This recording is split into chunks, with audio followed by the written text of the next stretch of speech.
savol AIdan tayyor javobni olish asta-sekin sizni aqliy salohiyatingizni pasaytirishi mumkin ekanligini hech o'ylab ko'rganmisiz? Bu rost, bu isbotlangan. Nima uchun ekanligini ham aytaman. Juda ham oddiy qilib tushuntirishga harakat qilaman. Mashq qilishdan to'xtagan muskul hammamiz bilamiz, vaqt o'tib rivojlanishdan ham to'xtaydi, o'sishdan to'xtaydi.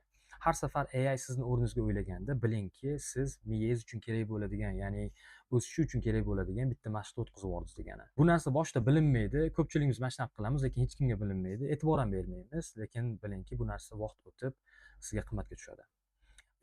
Videoni ko'ring oxirigacha, maslahatim, chunki men sizga qanaqa qilib sizni aksincha aqliy salohiyatingizni yanada yaxshilaydigan qilib AIdan foydalanish yo'llarini o'rgataman. AIni ishlatadigan deyarli hammamizda bitta odat bor, jumladan meni o'zimda ham bo'lgan bu narsa. AIni avtomatda ishlatamiz. Savolni ber, tezgina javobni ol, uni qisqacha o'qi, muhim anaqalarni, partlarini, qismlarini bo'ldi, o'tkazib yubor. O'sha paytda o'zida sizni xuddiki nimadir o'rgangandek his qildiradi bu narsa. To'g'risini aytsam, bu AIni juda ham oddiy tuzoqlardan bittasi. Deyarli hamma bunga tushadi. Endi ochig'ini aytganda bu qasddan qilingan tuzoq emas. AIni xuddiki bir aslahadek bilish kerak. Aslahadan agar yaxshi ishlatadigan bo'lsangiz, ya'ni master sifatida yaxshi ishlatadigan bo'lsangiz agar, u sizga yaxshi xizmat qiladi. Agar uni endi yomon ishlatadigan bo'lsa, ishlata olmaydigan bo'lsangiz agar, bilingki, u sizni zararingizga ishlaydi. Endi men o'ylaymanki, aqliy salohiyatni pasayishi demasak ham, ya'ni o'smasligi bu yaxshigina zarar bo'lsa kerak menimcha. Bilingki, o'sha paytda o'zida siz faqatgina o'ziga kerakli bo'lgan javoblarni yig'ib oldingiz, lekin undan tashqari hech narsa emas. Agar bir necha soatdan keyin xuddi shu bo'lgan voqealarni, ya'ni bergan savolingizni, olgan javoblaringizni bir eslab ko'radigan bo'lsangiz agar, u yerda siz deyarli hech narsani eslay olmaysiz. Chunki siz u yoqda mulohaza qilmadingiz, o'zingiz bir fikr yuritmadingiz, deyarli hech narsa qilmadingiz. Shunchaki savolni berdingiz. Hattoki men o'ylayman, savolni to'g'ri bermaganingiz uchun ham bir to'g'ri javob ham ola olmadingiz. Javobni o'qib ham ko'rmaysiz. Bu to'g'risi sizni faqat zararingizga ishlaydi va bu tuzoq. O'zi nega bunaqa bo'ladi? Oddiyroq tushuntirishga harakat qilaman. Fikrlash bu ko'nikma. Ko'nikma esa faqatgina ishlatilganda kuchayishni boshlaydi, ya'ni kuchayib boradi. AI juda ham muhim bo'lgan qismlarni, ya'ni taqqoslashni, mulohaza qilishni, muhokama qilishni, mana shunga o'xshagan muhim bir qismlarini o'zini zimmasiga olganidan keyin siz uchun muhim bo'ladigan, ya'ni o'sha bir ko'nikmalaringizni rivojlantirish uchun kerak bo'ladigan muhim bir qismlarini, ya'ni mashg'ulotlarni o'tkazib yuboryapsiz demak. Shunaqa bo'lib qoladi. Oylar davomida, ba'zilar uchun balkim yillar davomida bu narsa takrorlanib borsa agar, bilingki, aynan o'sha ko'nikmalar pastlashishi, ya'ni susayishni boshlaydi. Juda ham oddiy qilib tushuntiradigan bo'lsam agar, ishlatmasang yo'qotasan. Juda ham oddiy, to'g'rimi? Demak, odam fikrlashni qancha AIga ko'p ishonib topshirar ekan, bilingki, u insonni o'zini fikrlash qobiliyati o'sishi sekinlashadi. Pastlashadi deya olmayman, chunki faqat AI bilan fikrlash davom etmaydi, lekin qaysidir nuqtalarda siz yutqazib qo'yapsiz. Bu har bir imkon, ya'ni har bir suhbat, masalan, inson bilan bo'ladimi, AI bilan bo'ladimi, ya'ni aqlli bir jonzot bilan bo'ladigan har bitta suhbat bu sizga imkoniyat, ya'ni sizni aqliy salohiyatingizni oshirish uchun bo'lgan imkoniyat. Demak, siz bir necha anaqalarni, imkoniyatlarni boy beryapsiz mana shu paytda o'zida. Ana endi buni qanaqa qilib oldin olsa bo'ladi? Ya'ni juda ham oddiy, AI bilan birga o'ylang. Undan shunchaki javoblarni olish uchun foydalanmang, aksincha yaxshiroq o'ylash uchun, yaxshiroq fikrlash uchun foydalaning. Bu narsani 3 ta harakat bilan qilsa bo'ladi. Birinchisi, unga oddiy savol berish kerak emas. Har doim o'zingizni fikringiz bilan boshlang. Ya'ni sizda muammo bo'ladigan bo'lsa agar, demak, menda mana bu muammo bor. O'zingiz aqliy salohiyatingiz yetgunicha xuddi shu muammoga fikr bildirishga harakat qiling. Ana undan keyin uni AIga berib, undan so'rasangiz bo'ladi. Ya'ni bu fikrimga qarshi fikr bildir.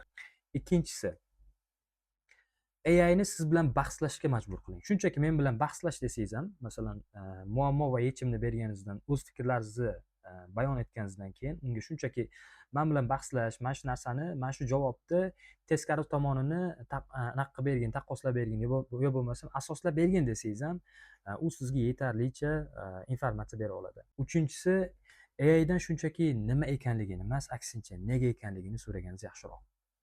Chunki shunda AI sizga aniqroq javob beradi va siz ham aniqroq tushunasiz. Men shaxsan tajribamdan aytaman, ba'zida AIdan nega ekanligini so'rasam agar, u menga hattoki o'zi qilib qo'ygan xatolarni ham topib beradi. Mana shunda siz o'rganishni boshlaysiz.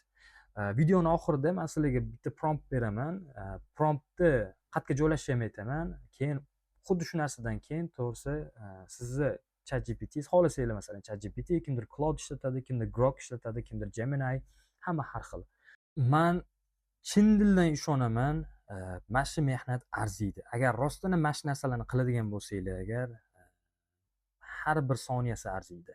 To'g'risini aytaman. Ayniqsa agar siz na ingliz tilini, na rus tilini bilmaydigan bo'lsangiz agar, bu siz o'zingiz uchun qiladigan eng zo'r narsalardan bittasi bo'lib qoladi. Nima uchunligini aytaman?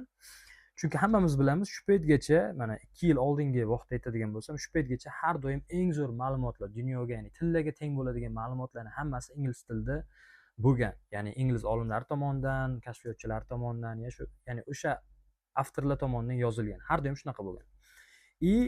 Biza har doim agar ingliz tili va rus tilini bilmasak agar tarjima kitoblarni o'qishga majbur bo'lganmiz. Tan olish kerak, men aytaman, o'zim ham tajribamda ko'rganman. Ingliz tilidan o'zbek tiliga tarjima qilingan paytda ma'no to'laqonli ko'chib o'tmaydi. Bilmayman nimaga, lekin ko'chib o'tmaydi. Shuning uchun ham kitoblarimni ingliz tilida o'qiyman. Shu paytgacha bu devor bo'lgan. Ko'rinmas bir devor bo'lgan har birimizga. Ya'ni biz oshib o'ta olmaganmiz tilni bilmaganimiz uchun. Endi mana shu devor yo'q. Mana shu devor endi doesn't exist deydi-yu, ya'ni endi yo'q u narsa. AI bilan siz osongina oshib o'tsangiz bo'ladi.